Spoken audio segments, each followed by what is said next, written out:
Okay, guys, we're continuing our series, and as we go through this series, I want to make this video as a point of emphasis on the book of Jeremiah. Now, as we look at these different books and scrolls, what we're doing, guys, is we're studying the prophecy of Daniel. Okay, we're trying to understand the prophecy of Daniel. And when we do, we have to place ourselves in Daniel's position and look at his vantage point. We have to go back in history. We have to go back at that time. What is he doing? You know, he's one of the highest ranking people in the known world after the king, okay? He is running the empire, essentially. Very, very special person. After I started studying Daniel last year at great length, I have so much respect for him. He's one of my highly, influential people after Christ in the whole of Scripture. So it's amazing. He's an amazing person. And yet, in his high estate, his high position, he still was very, very distraught about the prophecy. So when we look at Daniel, we come to his prayer. And we're in a time of prayer and mourning, in this time. Now, what Daniel was doing is he was in a time, he's in the Babylonian captivity, and when he's praying, he's principally praying two scrolls. I want you to look at these two scrolls, and I want you to think about these two scrolls. One scroll, what he's doing is he's praying about the Exodus. Okay, if you read Daniel 9, we're going to get to in a future video, you'll see the theme of the book of Exodus, of the Exodus of the children of Israel. Okay, now he's in Babylon, and he's praying because he sees the other scroll in Jeremiah. So this is our Jeremiah scroll. And Jeremiah says that after 70 years, there will be another Exodus. There will be Exodus not out of Egypt. There will be an Exodus out of Babylon back to the promised land. Okay, so the children of Israel in the Exodus, they were in Egypt. And they had an Exodus out of Egypt into Mount Sinai to enter the promised land, right? But that was in Jerusalem till David. So what's happening is Daniel is recognizing that time of the prophecy, that it would be another time, another Exodus. Now, guys, in English, when we say Exodus, it's a Greek word. Okay, it's a Greek word. Exodus means, coming out, going forth. Okay, so that word Exodus is used in the Bible. Okay, it is used in Hebrews 11. Joseph, by faith, knew by the Exodus of the children of Israel, the going forth, the coming out. So the book of Exodus is the title of that book, and the word Exodus is a Greek word, coming forth. And so we know this Exodus, okay? And so Daniel is praying this, saying, there's going to be another Exodus, okay? Now we're going to come out of Babylon. Now Jeremiah had prophesied this. So he's reading the book of Jeremiah. He's reading the scroll of the Torah in his prayer in Daniel 9. So it's very important that we realize that of what he's doing. We also recognize that Daniel was making a stand on food. So guys, the prophecy, once you understand the prophecy, the idea is that you eat the book. Okay, you eat the scroll. You participate and do what the book says. So that's why we're encouraging you to do the book. Okay, we showed you how what Daniel was doing is doing making a stand against Babylon's food.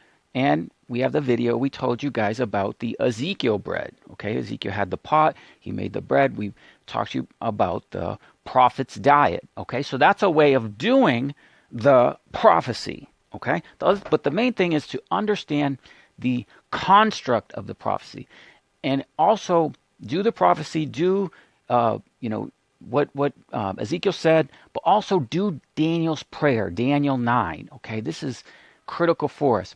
And when we pray Daniel 9, it becomes evident that what is happening with Daniel at that time is he is praying the Exodus, and he is praying Jeremiah, the book of Jeremiah. He's using these, he's reading the Bible, guys.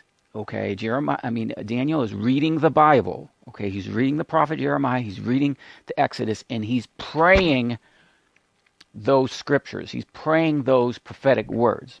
Because what he did is he recognized the time. So I want to say that because in this video, we're going to look at our notes of Jeremiah chapter 39 and 52. And so when we look at this, I want you to understand the symbolism and the construct of the prophecy of Jeremiah. Okay, so what this is, what prophecy is, guys, it's a construct, it's a structure of symbolism. Okay, all the symbolism in the book of Revelation, the symbolism in the book of Daniel. Okay, there's symbolism in all those prophets that contribute to the understanding of the prophecy. Okay, so it's those things that the children of Israel were memorializing. So when the temple is destroyed, okay, they're doing the prophecy. They're repeating the prophecy of Daniel. Okay, they're repeating the prayer of Daniel. They're repeating the fast of Daniel, the prophet's diet. Okay, and they're doing that in hopes of restoring the temple. Now we're doing that in the restoration of all things through Christ, the Alpha and Omega, into the millennium. Okay, we know they have to build the temple. Okay, but we do the same fast because we know that the prophecy will come again and be fulfilled again. That's why we're going and taking so much time to go over this series of messages. And I really want to get in your mind the understanding of what's happening with Jeremiah. Because in these videos, I'm going to keep saying Jeremiah 52, Jeremiah 52, Jeremiah 52. And I know that you guys don't really know what Jeremiah 52 is about. So I'm just going to dedicate this message, Jeremiah 52 and 39. And then once we get that understanding, that construct, we can see that clearly with what Daniel is doing. Daniel's praying the Exodus. Daniel is praying Jeremiah. Now here's our notes for this video. Jeremiah 52 and Jeremiah 39, the key to understanding Daniel 9. Now, what we're going to do is we're going to look at what Jeremiah said in chapter 52 and chapter 39. It deals with the 10th month, the 4th month, the 5th month, leading to the 9th of Av and the destruction of the temple. But there's other prophecy coded in that I wanted to take some time and look at the prophecy. Very, very important, very significant. So, for example, we have coded in Jeremiah 52, verse 28, the captives. So there was 3 waves of captives that went to Babylon. And when we look at these captives, we find within them coded something called Daniel's timeline, which we'll explain briefly. But for example, the first wave of captives is 3,023. We realize when we take that number and divide it by 2, we come to 1,511. Now this number is in Daniel's timeline.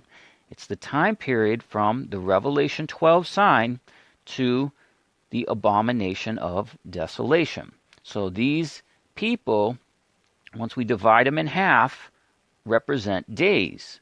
Now we knew this because the total of these people is 4,600.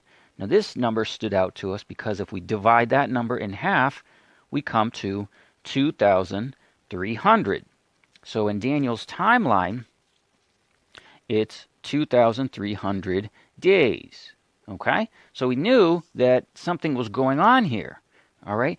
This is extraordinary. So then we took this and we said, okay, well this is Daniel's timeline. Daniel talks about this timeline of days in Daniel 8:14. Okay, it says days, but it's technically evenings and mornings. So it's precisely days, okay, the 2,300. Now, we have given you guys the actual interpretation of Daniel. We can prove this by now our third witness. Our third witness is here in Jeremiah, that we have the proper interpretation of the application of these 2,300 days. Now, our other proof of this is that if we take the other people, there was 832 people, and then the third wave, there was 745 people. Now, what should be alarming here is that, yes, there was less than 5,000 people that went to Babylon here in Jeremiah. There was another 10,000 recorded in 2 Kings, but think about it. It's only 14,000 people. That's not a lot. So here's our next wave, okay? And we take these two groups of the 832 and the 745, and we add those together. When we add those together, we come to 1,577. And once we do that, we apply the same principle. We divide that 1,577 by 2, and we come to 789. Now, obviously, these two numbers added together equal 2,300. But what is 789? Well, these are precisely in Daniel's timeline, the trigger event of the 9th of Av, 2015, to the Revelation 12 sign. So, let's take a look at Daniel's timeline real quick and explain to you what just happened there. So, there's two applications of 2,300 days. See how it's 4,600? And we divide that by 2. That means that there's two applications of 2,300 days. So this is one in one strip, and this is another one in another strip. See that? 2,300. Now it also says there's 1,290 days. So what we do is we take the beginning of this, okay? The beginning of this is here, and we're going time-wise, we're going this way. And then we apply the other one like this. Okay, get it all on the screen for you to see. Okay, and there's this area here is the 290. So they share these days. Now when we do this, what we could see is we have a trigger event, and then that counts that counts 790 days. Okay, that's what it says right there. We'll zoom that in so you can see it. 790 days, right? So what that is that's our trigger event leading to the tribulation period. You know, there's people say, oh, no, it's not the tribulation. This is not. Well, you know, yes, it is. We have multiple witnesses that it is a tribulation. Whether it meets your view or not, it doesn't matter. It's what the Bible says. So these 790 days, we'd have a trigger event to begin the first 2,300 days. Okay, and it's 790 days till the tribulation starts, which is right here. Okay, and then there's an additional 2,300 days here. Okay, now the other number that we showed you is here. It's the 1510, 1,510. See that? So what that is that's the number of days from the start of the tribulation to the abomination that makes desolate here. Okay? And so this is what we're watching for. As you can see, November 10th, if that will focus, 2021. Okay? So we're watching. We'll see what happens. But isn't that extraordinary? These precise numbers are coded in the captives, in the people. Okay? In Daniel 52. This is how we know, guys, we're in the proper interpretation, because Daniel has these same numbers, 1511, 789, 2300, exactly as Daniel's timeline. So that's the first thing we must come to terms with, is Daniel's timeline is coded in Jeremiah 52. Now, let's move along quickly, okay, for time's sake. So that's the first thing. We had to just explain that briefly. We got a lot of other videos on Daniel's timeline. Now, the thing we want to express to you now is the fasts of the 10th month, the 4th month, and 5th month, okay? And the importance of what happened. Now, I encourage you, when you hear me say things and you don't understand, if I say Jeremiah 52 and you don't understand, just read Jeremiah 52, okay? Just take a moment. It'll take you 10 minutes, and then you'll see what we're talking about. But I know you won't do that, and you won't listen, so I have to do a whole video just to explain Jeremiah 52. So, historically, what happened? We had the 9th year of Zedekiah. In the 9th year of Zedekiah, that was 2019 on our prophetic application. In the 10th day of the 10th month, the king of Babylon besieged Jerusalem. So what happened is, in Zechariah chapter 8, verse 19, you can see a fast on the 10th month. So the fasting would be a time of mourning, memorializing this date. Okay, now we should do the same thing. We should have memorialized these dates, waiting for their fulfillment of prophecy. Okay, so what that did is that's the siege of Jerusalem. That's when it begins this timeline. Now this timeline is a total of 83 weeks. Okay, so that goes from that period, and then we come to the famine and the daily sacrifices taken. So you can see that this famine, the daily sacrifice taken, is Daniel. Daniel talks about this. Okay, so that would go from that period to the 9th day of the 4th month, and the devastating famine is in the land, so that there's no bread for the people. And again, in our modern fulfillment, we're in the early stages of the famine, of the food, of the beast system using food as a weapon, attacking the food supply, the supply chains, all that. All right, so that you were beginning to see the manifestation of this. Okay, so the prophecy mentions it first, and then you begin to see it. Okay. So this would have been the commemorating of the fast of the 4th month, because you're commemorating this day. Then Zedekiah is captured in the 11th year.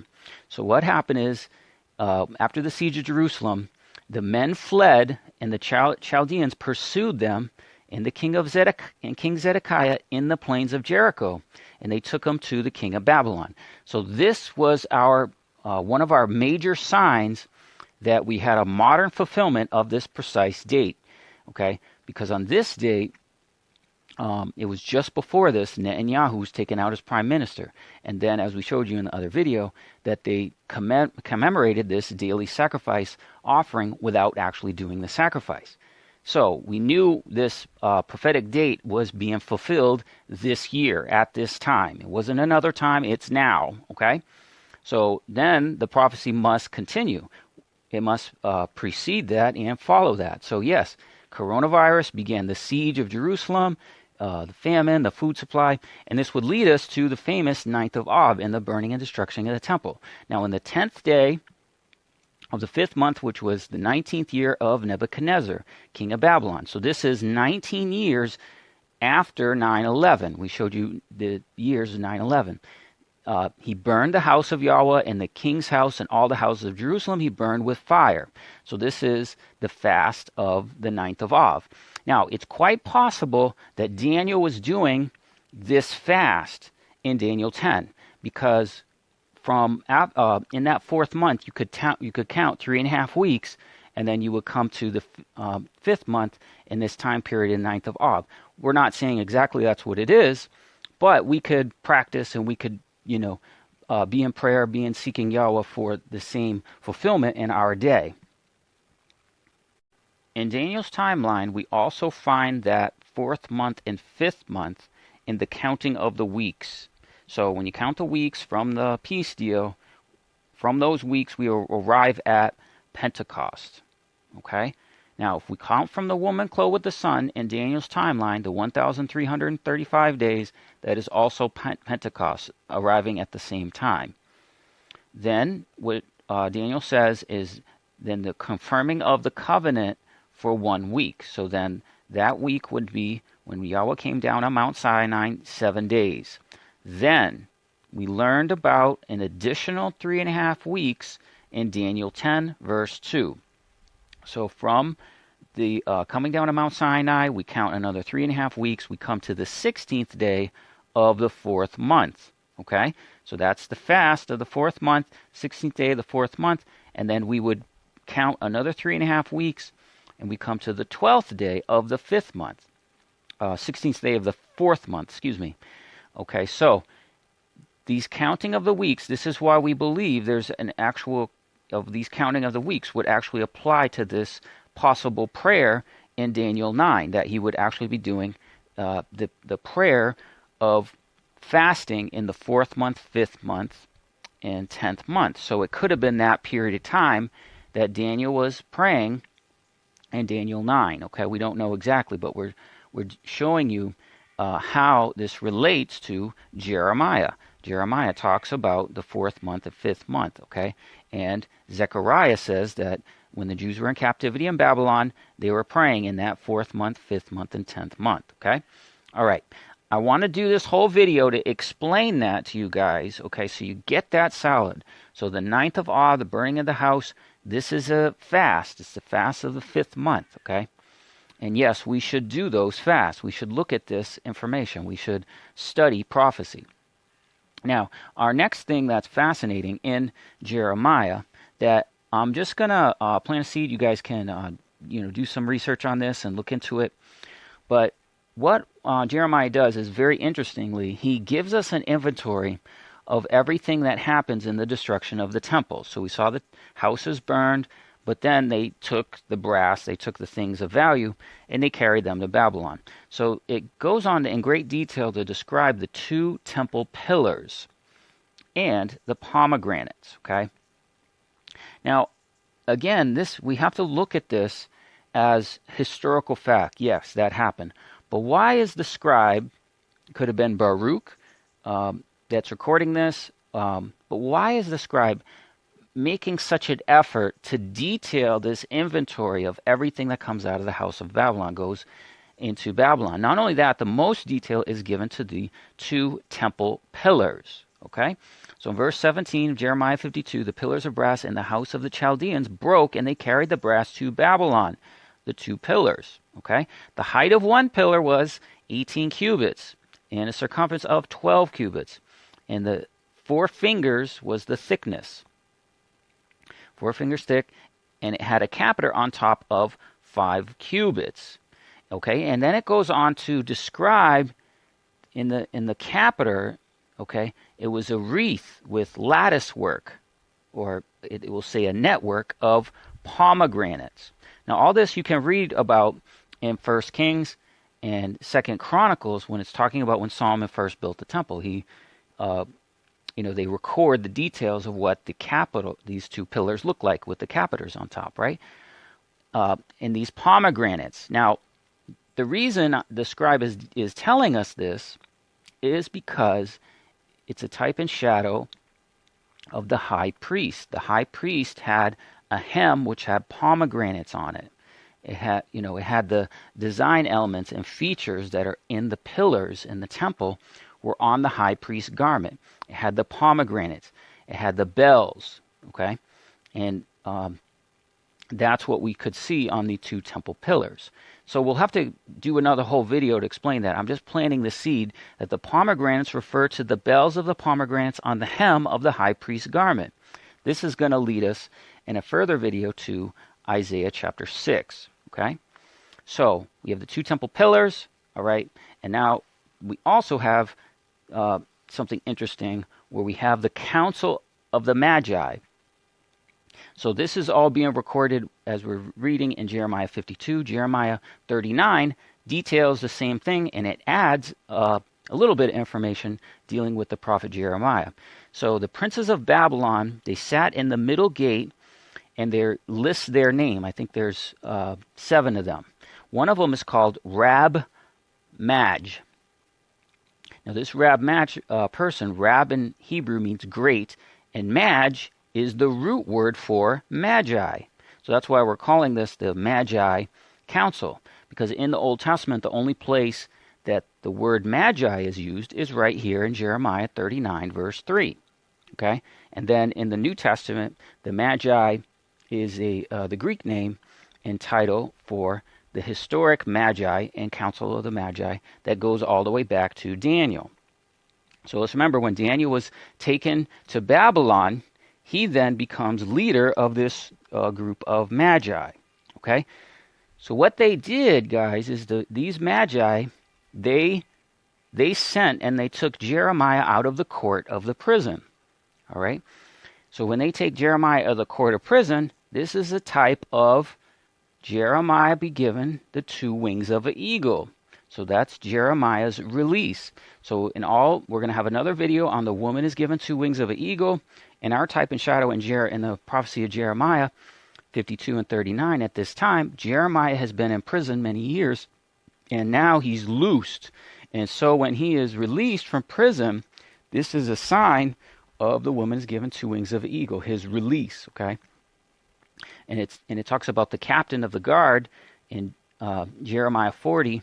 Continues with Jeremiah from Jeremiah 39 of his release. Behold, I loose you this day from the chains on your hand. Now, loose, okay, is petah, and it's the root word for the key of the house of David, mepetah.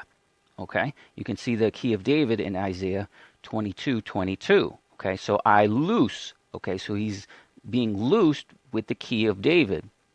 I loose you this day from the chains in your hand, and the captain gave him allowance and reward or tribute. Okay, so he was given reward. He was allowed to be with the people.